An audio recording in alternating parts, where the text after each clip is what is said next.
శ్రీ గురుభ్యో నమః. శ్రీమాత్రే నమః.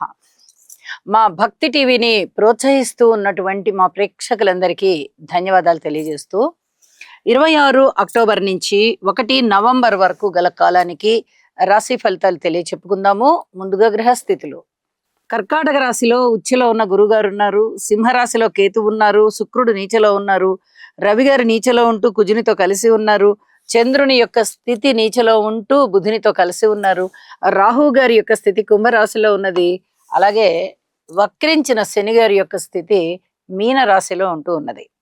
ఇక వారాంతంలోకి వెళ్ళేటప్పటికి చంద్రుని యొక్క స్థితి రాహుతో కలిసి ఉన్నది. అలాగే కుజుని యొక్క స్థితి మారి ఉన్నది. వృశ్చిక రాశిలోకి వచ్చేసింది. గ్రహస్థితులు ఈ విధంగా ఉంటూ ఉండగా గ్రహ సమ్మేళనాల యొక్క ఫలితాలు ఏమిటి అంటే, రవి కుజుల యొక్క స్థితి ఎప్పుడూ కూడా చాలా ఉద్రేకమైనటువంటి స్వభావాన్ని చూపిస్తూ ఉంటుంది.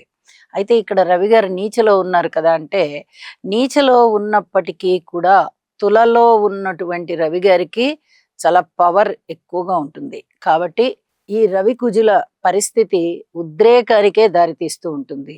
ఏ రాశుల మీద చూపిస్తుంది ఈ ఫలితం అనేది మనం రాశి ఫలితాలలో చెప్పుకుందాం.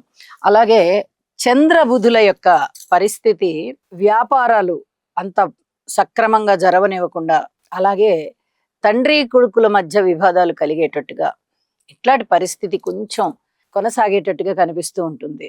ఇది కూడా ఏ ఏ రాశుల వారికి ఈ ప్రభావం ఉంటుంది అనేది ఆ రాశుల్లో చెప్పుకుందాం. ఇక వారాంతంలోకి వెళ్ళేటప్పటికీ బుధ కుజుల యొక్క స్థితి ఎలక్ట్రికల్ అండ్ ఎలక్ట్రానిక్స్ రంగాలలో పనిచేసే వారికి, వాటి ఉత్పత్తులు కానీ, వాటి వ్యాపారాలు కానీ, వాటి యొక్క వినియోగం కానీ, ఇలాగా వాటితో ఎక్కువగా ఎవరైతే బంధంగా ఉంటారో వారికి ఆ వృత్తి ఉద్యోగ వ్యాపార వ్యవహారాలలో బాగుంటుంది అని చెప్పచ్చు.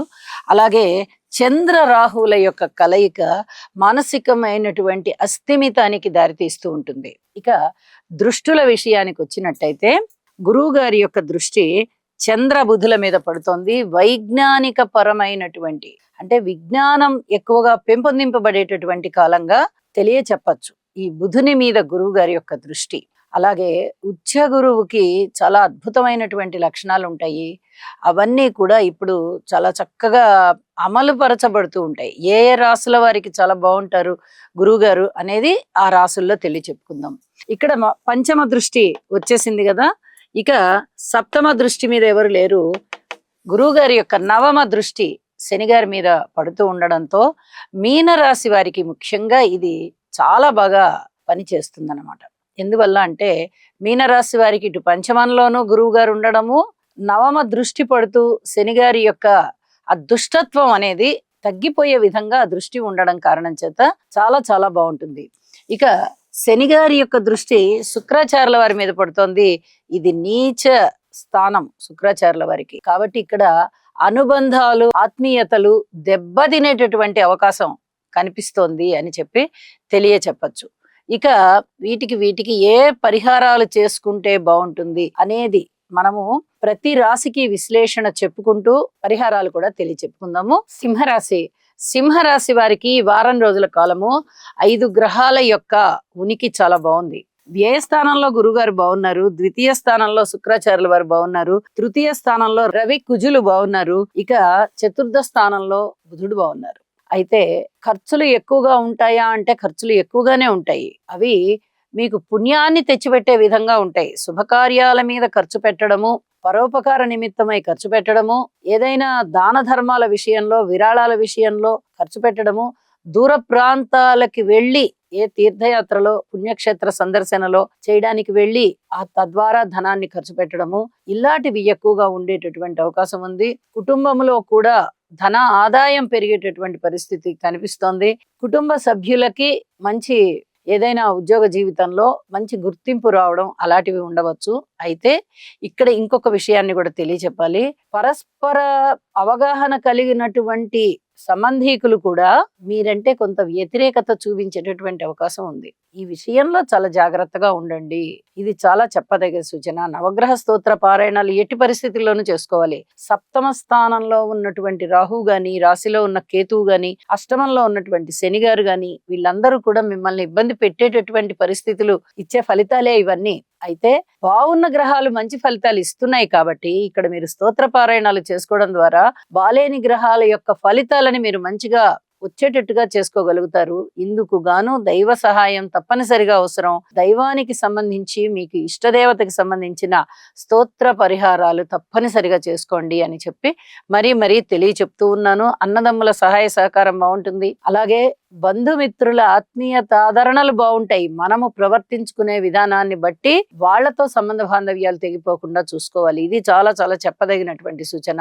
అలాగే మాతృవర్గ రీత్యా బాగుంది, ధన ఆదాయం రీత్యా బాగుంది. వివాహాది శుభకార్యాల విషయంలో కొద్దిగా ఆలస్యం అయ్యే పరిస్థితే కనిపిస్తోంది.